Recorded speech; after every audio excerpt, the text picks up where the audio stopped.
காலேஜுக்குள்ள நுழைய முடியும், எம்பிபிஎஸ் ஆக முடியும் என்பது சொல்வது மாணவர்கள் மீது நிகழ்த்தப்படக்கூடிய வன்முறை. நீட் தேர்வே ஒரு வன்முறையாக இருக்கிறது. அந்த நீட் தேர்வில் ஒரு முறைகேடு என்பது ஏற்றுக்கொள்ள முடியாது. ஒவ்வொரு ஆண்டும் ஒவ்வொரு விதமான முறைகேடு நீட் தேர்வில் தொடர்ச்சியாக நடைபெறுகிறது. 2017ஆம் ஆண்டு நீட் தேர்வு நடைமுறைக்கு வந்த பொழுது சென்னையில் இருக்கக்கூடிய ஒரு மாணவருக்கு ஹைதராபாத்லையும் விஜயவாடையிலையும் எக்ஸாம் சென்டர் போட்டிருந்தாங்க. அதற்கு எதிராக மாணவர்களாகிய நாங்கள் கோரிக்கை வைத்தோம், போராடினோம். அதன் பிறகு அது மாற்றப்பட்டது. இந்தியாவை ஆளக்கூடியதும் பிஜேபியாக இருக்கிறது. பிஜேபி அரசு திட்டமிட்டு மாணவர்கள் மீது முறைகேடை நிகழ்த்தி அதன் மூலமாக ஊழலையும் லஞ்சத்தையும் செய்து பெருமளவிலான தொகைகளை கையாடலும் முறைகேடும் செய்கிறது. இதை ஒருபோதும் மாணவர்களாகிய நாங்கள், இளைஞர்களாகிய நாங்கள், சிஜேபி ஆகிய நாங்கள் ஏற்க மாட்டோம். அதை கண்டித்து சிஜேபி கட்சியினர், மாணவர்கள், இளைஞர்கள் டெல்லியில் தொடர்ச்சியாக 23 நாட்களாக போராட்டம் செய்தோம்.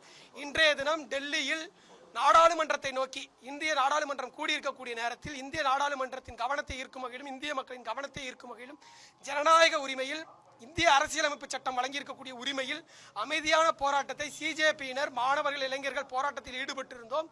ஆனால் இன்றைய தினம் நடந்த போராட்டத்தில் டெல்லி காவல்துறை, அமித்ஷாவின் ஏவல் துறை மிகப்பெரிய தாக்குதல் அரங்கேற்றியிருக்கிறது. மாணவர்களை துப்பாக்கி முனையில் கைது செய்திருக்கிறது. கண்ணீர் புகை குண்டுகளை வீசியிருக்கிறது. மாணவர்கள் மீது வலுக்கட்டாயமான அத்துமீறலான தாக்குதலை நிகழ்த்தி இருக்கிறது. இதை ஒருபோதும் ஏற்க முடியாது. மேலும் போராடி அப்பாவி மாணவர்களை கைது செய்திருக்கிறது. அவர்கள் நிலை என்னவென்று தெரியவில்லை. இப்படி தொடர்ச்சியாக ஒன்றிய அரசு போராடுபவர்களை ஒடுக்கும் விதமாக செயல்பட்டு வருகிறது.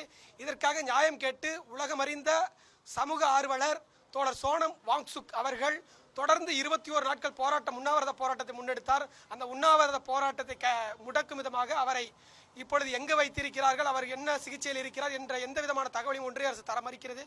அதாவது இன்னைக்கு ஜனநாயக முறையில் பர்மிஷன் கேட்டு போராட்டத்துக்கு போகிறோம்.